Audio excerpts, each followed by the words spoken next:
नमस्कार, मैं हूं विनोद कुमार और आप देख रहे हैं चंबा की आवाज़ टीवी। आज हमारे साथ हैं मेडिकल कॉलेज अस्पताल चंबा के एमएस मोहन कुमार जी।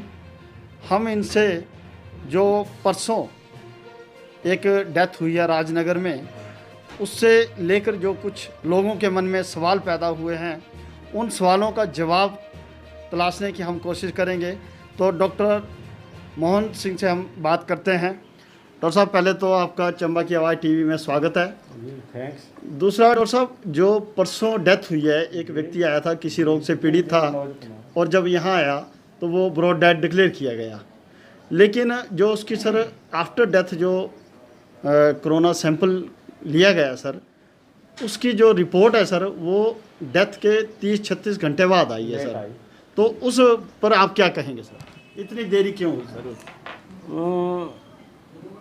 एक्चुअली यहाँ जो सरोल में हमारी माइक्रो लैब है, उस पर लोड काफ़ी है और सैंपल लिए जाते हैं और उनके सीरियल वाइज नंबरिंग के साथ साथ रिपोर्टिंग की जाती है। अब इसमें जो था, ये आदमी दोपहर को लगभग आया था 12-1 बजे के करीब और ब्रॉड डेड ही था और उसका फिर सैंपल लिया तो रिपोर्ट उसकी काफ़ी लेट आई और वो पॉजिटिव निकली। तो डॉक्टर साहब, जब ऐसे मामलों में रिपोर्ट आने में देरी हो जाती है किन्हीं कारणों से, तो क्या उससे जो कम्युनिटी स्प्रेड है वो होने का खतरा पैदा नहीं होता? क्योंकि एक डेड बॉडी है, वो घर ले जाएगी, उसके रिश्तेदार जो जानकार है, खतरा तो बना रहता है। तो इसके लिए क्या व्यवस्था होनी चाहिए? ऐसा नहीं होना चाहिए जो इस तरह का केस है उसको स्पेशल केस हैंडल करके चंद ही घंटों में रिपोर्ट दे दी जाए? हाँ, यहाँ यदि ऐसा होता तो मॉर्चरी में रखनी चाहिए जी, घर नहीं देनी थी। पता नहीं किन कारणों से उसको घर दे दिया गया, पर सैंपलिंग हमने की थी। डॉक्टर साहब, जो जैसा आप बता रहे हैं कि अगर कोई व्यक्ति आता है हॉस्पिटल में, वो चाहे डेथ हो चुकी है या यहाँ डेथ होती है उसकी, तो उसकी जब तक कोरोना रिपोर्ट नहीं आती है तो मोर्चरी में रखने की क्या मेडिकल कॉलेज जो अस्पताल है उस प्रबंधन की जिम्मेवारी नहीं बनती है कि वो तब तक हैंड ओवर ना करे जब तक रिपोर्ट नहीं आती है? नहीं, इसमें ऐसा नहीं है। मॉर्चरी में जिनका पोस्टमार्टम ड्यू होता उनकी डेड बॉडी रखी जाती है, डेथ तो कईयों की होती है। तो इसमें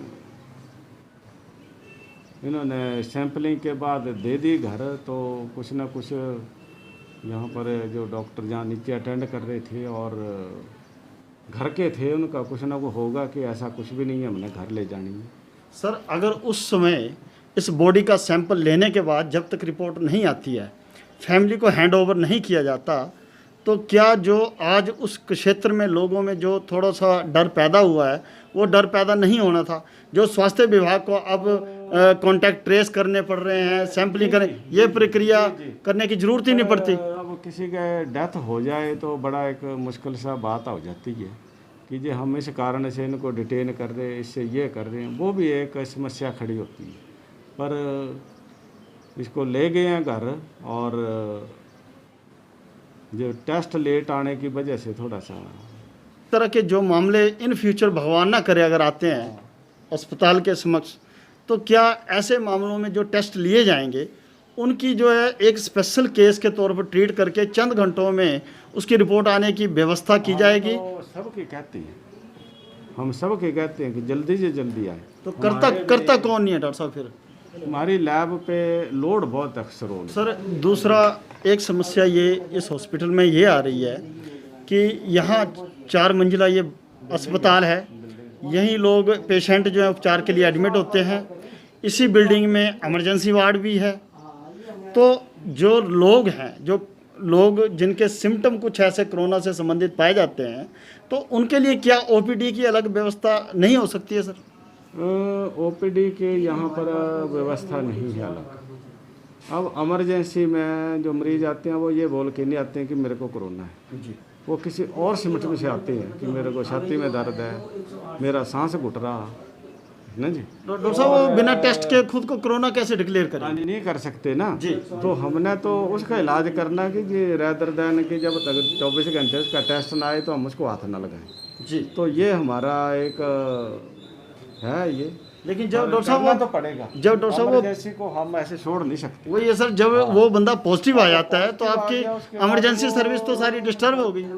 चलो डिस्टर्ब तो होती है, पर हमें ऐसे ही लड़ाई लड़नी पड़ेगी। अब ऐसा नहीं है कि कोरोना किसी को भी हो सकता है, पर वो छोड़ नहीं हम सकते। अभी एक्सीडेंट हो गया, पता नहीं हॉस्पिटल ही आ रहे थे जी हमने तो एक्सीडेंट ट्रीट करना ना, कोरोना तो साइड में रह गया। वो तो बाद में पता चलना कि वो जो थे उनको कोरोना निकला। नहीं डॉक्टर साहब, फिर तो ये वो जो हॉस्पिटल का इमरजेंसी वार्ड है वही कोरोना फैलाने का काम करेगा। नहीं, फैलाने का काम नहीं कर रहा, पर अब इमरजेंसी को हम इग्नोर नहीं कर सकते ना। वो उनको पूरी एहतियात बरतते हैं, ग्लव्स पहनते हैं, मास्क पहनते हैं, सैनिटाइजर दिया है। जिनको बड़ा शक हो उनको किट दी हुई है। और वो मरीज को देखें, जो पेशेंट और इमरजेंसी वार्ड में एडमिट होते हैं वो चपेट में आ सकते अलग हैं। कितना कितना क्या क्या करें, दिस इज द इशू। और यहाँ यदि अलग कोई बिल्डिंग मिले जहाँ हम चालू करें, वो नहीं हो पा रहा। कई दिनों से, पहले दिन से हम लगे हैं कि कोई अलग बिल्डिंग हो जहाँ स्टाफ भेज दिया जाए और कोरोना भी वहाँ देखा जाए। मतलब आप चाहते हैं कि एक अलग से व्यवस्था हो ताकि यहाँ कुछ अब कम्पैक्ट सा सिस्टम है, यहाँ बड़ा मुश्किल सा फील हो। इतना कम्पैक्ट सिस्टम है कि सब कुछ वो एक ही जगह सब भर दिया हो। दफ्तर भी यहीं, सब कुछ, वो मरीज भी यहीं, वार्ड भी यहीं। तो जब तक मेडिकल कॉलेज नहीं बनेगा तब तक यहाँ व्यवस्था ठीक होना है। डॉक्टर साहब, एक हमारे दर्शकों का सवाल आया है कि जिस तरह से पोस्ट ऑफिस, डाकघर या जो पब्लिक के नज़रिए से इम्पोर्टेंट जगह हैं उनके टेम्परेचर जांचने की व्यवस्था की गई है, लेकिन हमने यहाँ देखा कि मेडिकल कॉलेज अस्पताल में ऐसी कोई व्यवस्था नजर नहीं आई है। तो इस पे बारे में बताएं। सुनो, अब इन जगह पे कितने लोग आए हैं, लोग आते हैं ना जी आप क्या समझते हैं जो कोरोना पॉजिटिव निकले वहाँ पकड़े गए? जी किसी ने उन्हें रिपोर्ट किया कि जी ये आदमी एक बैंक में पकड़ा के इसको ले जाओ टेस्ट करो। एक भी आदमी उन्होंने यहाँ आज तक भेजा, पता नहीं वो क्या करती है। जी कि वहाँ जो बैंक में 300 लोग आए हैं, जी। जो 2 भी निकलेंगे वो एकदम बोलेंगे भाई हॉस्पिटल लेके जाओ, इनको ले जाओ यहाँ से और टेस्ट करो। आज तक नहीं हुआ कभी। जी कोई पता नहीं ये क्या है, क्या देखती हैं क्या नहीं देखती। ये तो शो ऑफ है कि सर क्या हुआ कभी। मतलब आपका कहने का मतलब वो एक औपचारिकता निभा रहे हैं क्या सिर्फ। करें, आज तक उन्होंने बताया तो किसी को नहीं। तो किसी को शक होगा तो हॉस्पिटल ही बताएंगे ना, हमें बताएंगे ना, मेरे को बताएंगे, सीएमओ को बताएंगे कि सर इस पे शक आ रहा है, इसका देखो। वो तो कुछ भी नहीं हुआ, तो वो देखते क्या फिर। जी जी, ये बहुत बड़ी बात कर रहे हैं सर आप कि वो कि देखते क्या है? वो व्यवस्था तो कर रहे हैं, लोग उन पे विश्वास कर रहे हैं, है ना। आज तक कोई निकला ही नहीं। इतने सारे वो 2 महल्ले इतने सारे पॉजिटिव हो गए, तो क्या उन लोग उनमें से कोई बैंक नहीं आया, उनमें से पोस्ट ऑफिस नहीं आया? आज तक नहीं कोई रिपोर्ट हुई कि जी इस पे शक है हमें। तो पता नहीं क्या देखते हैं सर इस बारे में भाई। ये तो इन्होंने अलग कर देने थे, वो भाई हॉस्पिटल जाओ, यहाँ नहीं आना। तो सर इस बात को लेकर कभी जो आपके कोरोना के जिला नोडल अधिकारी या जिला प्रशासन है उनसे इस बारे में आपसे बातचीत नहीं हुई सर? मैंने तो नहीं की ऐसे। एक हॉस्पिटल और ओपीडी जो है हमारी वो पूरे जिला को अटेंड करती है, हाँ यस। और सारे जिले के जितने भी रोगी होते हैं, इवन कि उनके तामीरदार भी यहाँ पे जो है वो रहते हैं, और जो उनके रिलेटिव हैं वो उनका हालचाल, जो यहाँ एडमिट पेशेंट है उनका हालचाल पूछने आते हैं। तो सर क्या यहाँ जो भी एंटर करता है, चाहे ओपीडी में चेकअप करवाने आ रहा है या हॉस्पिटल में जो बिल्डिंग है वहाँ आ रहा है, तो क्या उनकी एंट्री गेट पे ही थर्मल स्कैनिंग नहीं होनी चाहिए सर? थर्मल स्कैनिंग नहीं, हम पूछते हैं सबको कि तकलीफ क्या है। नहीं तो बेशक आपने 2 मिनट खड़े होना कि क्यों जा रहे हैं, हो जाते हैं। उन लोगों के कैसे चले हैं आई डोंट नो, पर थर्मल स्कैनिंग गेट पे हैं, ओपीडी में हैं और ओटी में हैं, हमने दिए। पर नज़र तो सर कहीं नहीं आ रही है। अब कुछ डॉक्टरों के हिसाब से थोड़ा एब्सोल्यूट लग रहा है कि इसकी ज़रूरत नहीं है। आई थिंक नहीं सर, ऐसा कि इसकी ज़रूरत नहीं है। नहीं सर, फिर जिस पर्पस को लेकर हमने जो सरकारी पैसा खर्च किया गया लोगों की सुविधाओं के लिए, तो वो तो सुविधा दिखनी चाहिए सर। नहीं, सुविधा तो है ही, पर अब क्या करें। सुविधा तो है पर अब इसमें करें क्या। ये प्रॉब्लम है ये कि इस क्या समस्या क्या को करें। सर हल करने के लिए कोई आप समस्या कदम उठा का रहे हैं? हल तो जागरूकता ही है। नहीं, स्कैनिंग तो सर वो जागरूकता से नहीं होगी। नहीं, वो तो- स्कैनिंग आज तक दूसरी जगह से नहीं, कहीं से निकला कि कोई केस पॉजिटिव आया हो, स्कैनिंग से पता चला हो।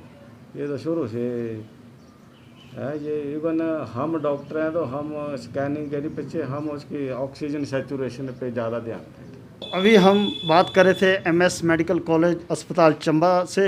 उन्होंने कई महत्वपूर्ण बिंदुओं पर जो है वो प्रश्न उठाया है और ये वो गंभीर विषय हैं जिन पर हम सबको सोचने की ज़रूरत है। जिला प्रशासन और सरकार तथा स्वास्थ्य विभाग सहित इन सब को जो है जो एमएस चंबा द्वारा जो बातें खुलकर हमारे साथ रखी गई हैं उन पे विचार करना होगा, उन कमियों को दूर करना होगा, ताकि जो स्थिति जिला चंबा में पिछले कुछ दिनों से कोरोना को लेकर नज़र आ रही है उस स्थिति में कुछ और सुधार देखने को मिल सके। आगे फिर हम आपसे मिलेंगे, तब तक के लिए हमें दें इजाज़त। नमस्कार।